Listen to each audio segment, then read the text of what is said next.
Am I the asshole for choosing my cat over my girlfriend? I, 24 male, have been with my girlfriend Mia, 24 female, for 2 years. We recently moved in together to a small but cozy apartment. It was an exciting step for both of us, but things took a sharp turn because of my cat, Oliver. Oliver has been with me for 6 years. I rescued him when he was a tiny, scrappy kitten abandoned near a dumpster. He's my best friend, my confidant. Through breakups, job losses, and countless lonely nights, Oliver has been my constant. Mia always knew about Oliver and even seemed to like him when she visited my place. But now that we're living together, everything's changed. At first, it was little complaints. Oliver's fur is everywhere, or why does he have to sit on the couch? Then it escalated. One night, after I got home from work, Mia was sitting at the kitchen table, visibly upset. She'd had a bad day at work, and Oliver had apparently knocked over a glass of water while she was gone. "This cat is ruining my life," she declared. I thought she was exaggerating, so I cleaned up the mess, reassured her, and moved on. But Mia didn't. She started demanding that Oliver not be allowed in certain rooms. First it was the bedroom. Fair enough, I thought. But then it was the living room, the kitchen, and eventually, the whole apartment. She wanted Oliver confined to the balcony. I told her that was cruel and not an option. Last week, the bombshell dropped. Mia sat me down and said, "Ethan, I think it's time to rehome Oliver. He's causing too much stress for both of us." My jaw hit the floor. Stress? For both of us? I reminded her that Oliver wasn't just a pet, he was family.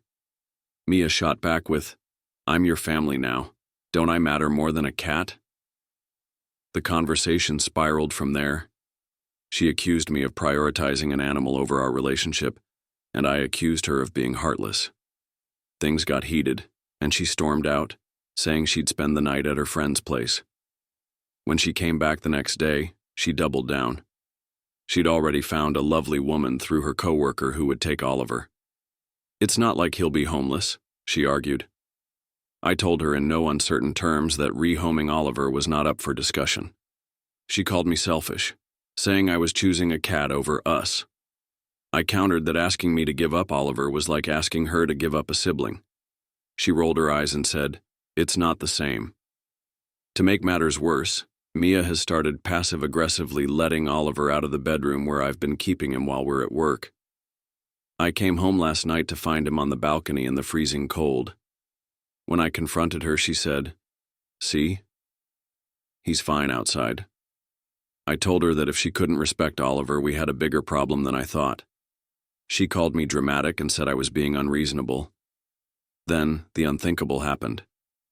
I came home from work a few days ago and Oliver was nowhere to be found. His bed was empty, his food untouched. Panic set in immediately. I called out for him, checked every corner of the apartment and even the balcony. Nothing.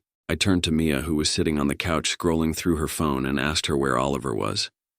She barely looked up and said, "He must have run out through the window. I guess you left it open." My heart sank. I couldn't believe it. I grabbed my jacket and ran out, searching the block for hours, calling his name and asking neighbors if they'd seen a gray tabby cat. The freezing wind bit at my skin as I scoured alleyways, checked under parked cars, and even knocked on doors. No luck. When I finally returned home, exhausted and heartbroken, I confronted Mia again. Something in her demeanor felt off.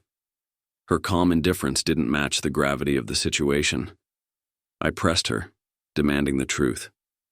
That's when she finally admitted it. "Fine." I gave him away. He's better off with someone who doesn't put a stupid animal above their relationship. Her words hit me like a freight train. Betrayal, anger, and disbelief surged through me. I stood there staring at her, struggling to find the words. Finally, I managed to ask for the contact information of the person she'd given Oliver to. At first, she refused, but I didn't back down. After a heated argument, she relented and gave me the number. I immediately called the woman and explained the situation. Thankfully, she was understanding and agreed to give Oliver back. I drove over that night, tears streaming down my face the entire ride. When I walked into her house and saw Oliver curled up on her couch, I broke down. He meowed softly and ran to me, nuzzling into my arms as if to say, "I knew you'd come for me." The relief was overwhelming. I thanked the woman profusely, and as I held Oliver close, I promised him he'd never be taken from me again. We drove home in silence, but my mind was anything but quiet. The weight of Mia's betrayal pressed heavily on me. When I returned home with Oliver, I looked Mia in the eye and told her to pack her things and leave. "If you can't respect the bond I have with Oliver, you don't respect me. We're done." She tried to argue, calling me dramatic and claiming I was overreacting, but I wasn't hearing it. Her pleas fell on deaf ears as I stood firm. Finally, she packed a bag and left that night, slamming the door behind her. As I sat on the couch with Oliver curled up beside me, I felt a mixture of sadness and relief. Sadness that our relationship had come to this, but relief that I hadn't compromised on what mattered most to me. Now, I'm here with Oliver, trying to process everything.